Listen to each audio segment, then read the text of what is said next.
Objeto. SCP-797 Clasificación del objeto. Euclid Procedimientos especiales de contención. SCP-797 debe estar contenido en una sala de 6 metros de largo y 6 metros de ancho.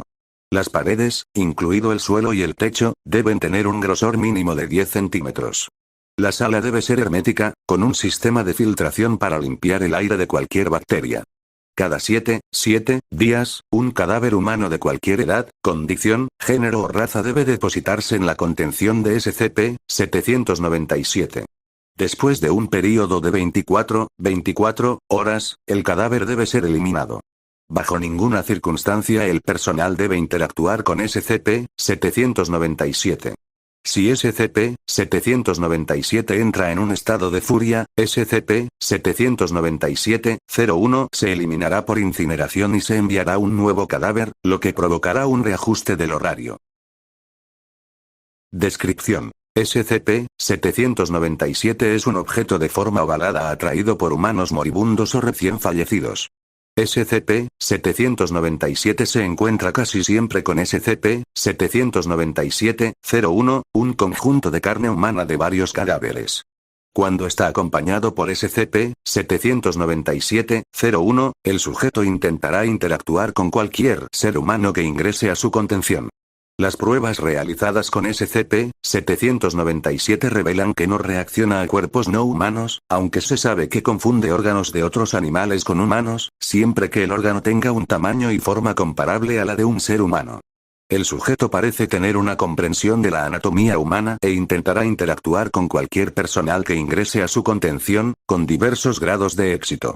Al fracasar, SCP-797 entrará en un estado de furia y comenzará a desmontar a SCP-797-01, lanzando pedazos de carne a aquellos con los que había intentado interactuar de antemano a una velocidad registrada de al menos 70 m/s. El contacto con las piezas no causa ningún daño más allá de la consecuencia normal de estar expuesto a la carne humana podrida. Se sabe que el impacto ha causado fracturas, costillas rotas, órganos rotos y hemorragia interna. Cuando no hay un cuerpo, SCP-797 intentará escapar de su contención. Debido a su pequeño tamaño, aproximadamente 5 cm de diámetro, intentará esconderse debajo de la ropa de cualquier ser humano que entre. También intentará esconderse en las sombras, aparentemente tratando de engañar al personal para que piense que el sujeto ha escapado. Cuando está rodeado por SCP-797-01, SCP-797 no muestra deseo de escapar, en cambio enfoca su atención en intentar la interacción con cualquier ser humano que entre en su recinto. No debe realizarse ningún contacto más allá de aquellos en los procedimientos de contención sin el permiso del personal de nivel 4 o superior. SCP-797-01 es controlado por el sujeto utilizando un método actualmente desconocido. El títere está construido alrededor de SCP-797, con el sujeto en el centro. Cuando se separa de su controlador, SCP-797-01 pierde toda cohesión. Las partes del cuerpo deben ser reemplazadas periódicamente debido a la putrefacción natural. Las pruebas en muestras recolectadas del sujeto no revelan anormalidades significativas.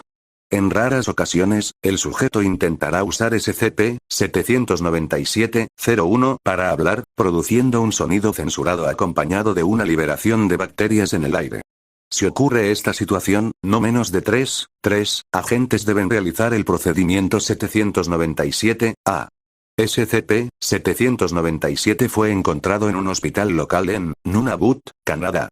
Cuando fue encontrado, el sujeto estaba recolectando varias partes del cuerpo de pacientes alrededor del hospital, y SCP-797-01 consistía en un torso que incluía 30 centímetros de una anciana que padecía cáncer de páncreas, ambos pulmones de una foca anillada adulta, 3 riñones, foca anillada, humano, órgano de donante, y el torso superior esquelético de un varón de 13 años, que murió por censurado.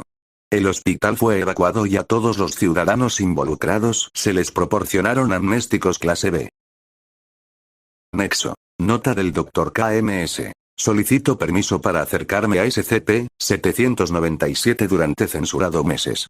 Creo que a través del análisis detallado de las acciones del sujeto podemos discernir más acerca de si es o no es inteligente y su nivel de inteligencia y comenzar la comunicación en lugar de simplemente atraparle.